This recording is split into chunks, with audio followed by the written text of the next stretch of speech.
Nera malaka nyam kana diala content baro ani lingwasme biya kamal kanur online TV channel. Joban lingwasme breaking news kam jana kana nuääri rewi ka panyijiar jandana bana kwen. Pan channel waitin banime dera update kitin content lat karodien kete shadian lat. Korsha dit ki korsha amdit rewi chen winemi. Ban jome ban jenwa kel kan kono ni amre ler kana me mi jiram jidit kanur online TV channel gorigen ojin there subscribe ko the notification bell there je twan ko de channel der ko woni am are ler kana me lat kono meni you know gor kono banatin kon cheng de jek kon lat ko kon nor bana kelinga go an lat kono me ku ko dana che talk no are ko ren che talk che ga board ke che ke list dino kenya makan kono katin konen charlat gorjen o de yakon lat mandana lerode no bane ngaje gwano nene an kor to go rode na pan keje gwaze dane shi kuma SSPDF kana jang ala haliken chewruden matgwa kel ke chewruden dolano bikan nuer bikan kamma ka panyijiar no kamanga dian mo shi mangna matot chire mangai kona no pan keje chko rai ke ko chaok chaga pe jamane nuer ko to wa ko to loy kana ka joko ken so ngai kono diala konte lat karodian me chi do che to ko den chwa de chwa jak che ngai kono no chi deadline me shala do ba me ba kep ke je no che tok no kwala gor no jang no bikan nuari bikan meken bikan ga kep ko janta dandeten ngai kono rai kon ka kwi disammen ko de me nuar de ka kep ramen nagi no me bogene ke bogojene ka ren yale chedier ka gare kon naga chedier ke mandini men tindit ke wundi dit ke din war chedier ka bo ka kan dial kel ka gad ken kel ke ngwane kel an ku mishir kana mo ka jan ba mai kun ba ka angume go yena da shine me da ne chitwo ka ron ken dang re do wal de gwade da ne sha defenseless ne ti char luang te tel mai te tel mo dong mo modera do da ganga de ano shwa kana lora banga e dwele gwade gor kare dwele ke juba ngai kona December 15 kana December 16 ci konte jegde kone shalat jang ci kon kanen kanite konde te kan kel ka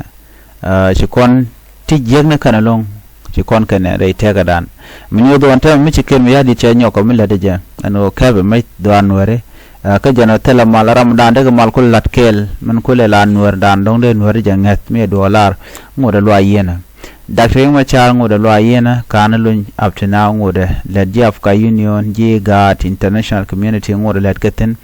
ko de jalun duno ngoda kan decision yen kan na met ke kan ne jako ba jalun na tin re dole gorga ja no de jalun ko bi kore me broda capchong duno ke je gorno be Dr. Machar ba jalun ngoda kan god dialan content supporter gaten kan ko conduct gor jeno be kan dial ba conduct ka kora dong ba jakulo lo nyelo be jelo nyelo chetel power miteka je ki chetel long but kana mo che de to ko en community dana naga ador miteka ngwani mabum jika da kwa man da ka kondong da tel mani kana ta dan dong de ko ganga je kan disunity dana to ko kon nueri ko da kare on tema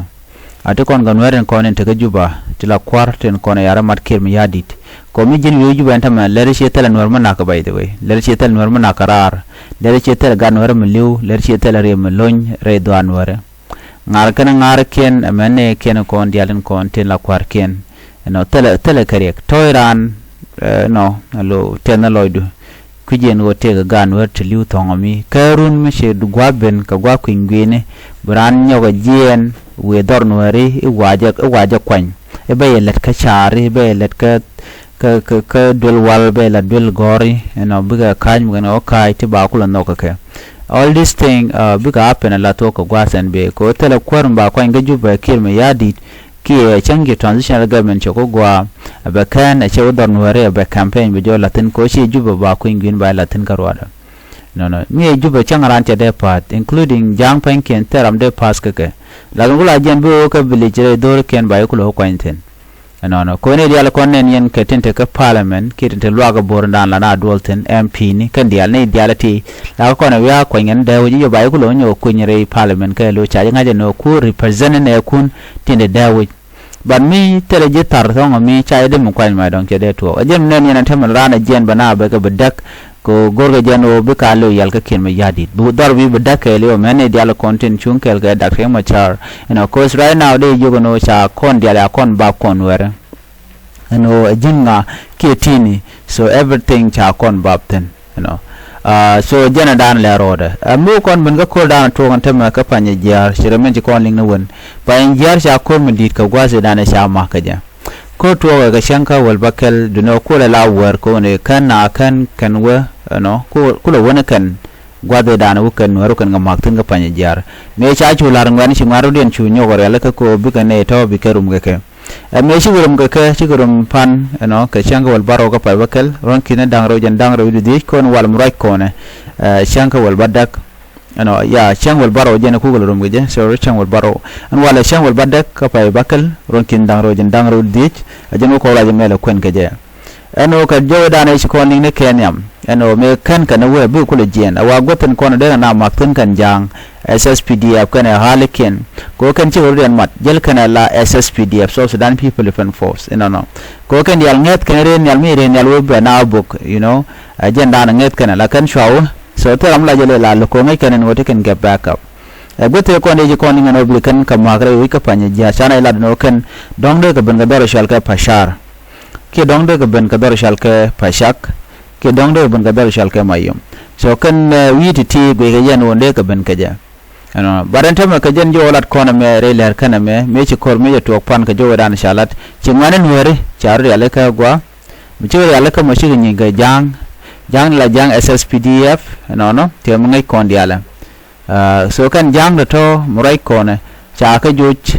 kan ano ka cha ya ka dor ka jo mo cha kwen gwa sa me chala do ne cha mo ka boda me ne dol kena kon ti la ngar ka wrestling la wrestler kene kon ti la queer no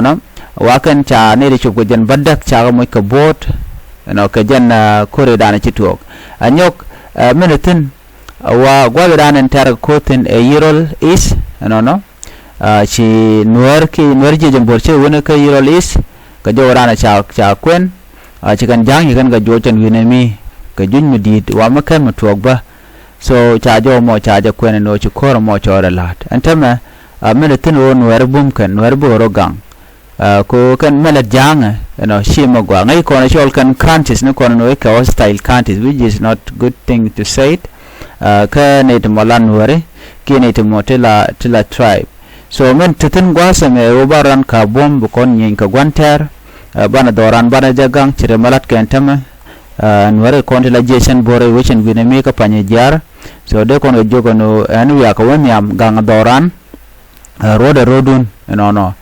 kan dialati la tuken so tishige tini bianga jen wone ne gang ko no rodan ko en gwantar point de karwade jore aleka la tuko no bo kontuk so kujamo kontishen kene je ka konti ka perwich chadan gang doran ne panyijiar charoda kap bom antem nyinken ka jang nyinken ka jang SSPDF kana haliken re koromo jado kormo togo ga kwi hok ci ma ngi kon nyok man were keredi kadi are aleka ko ngai kana no ba me ken ba ba kaf so no gwa de ko rum ga jang teno shire me da ne ci to ga nasir la kana wo shire me chala da ga nasir ka gwa de dan la nuere ma mene jang mene nuere ko na ti la kan jang la kan ya pass ban gwa dan tigatin so kana content chalat ketin goro de linga de ti re dwaran ga panyijiar ka kwi kore pane ci tuok chane tengwa chamu ka bot ka jang ki SSPDF so Sudan People Defense Force but kwa kwinete ko kena kona lat korodian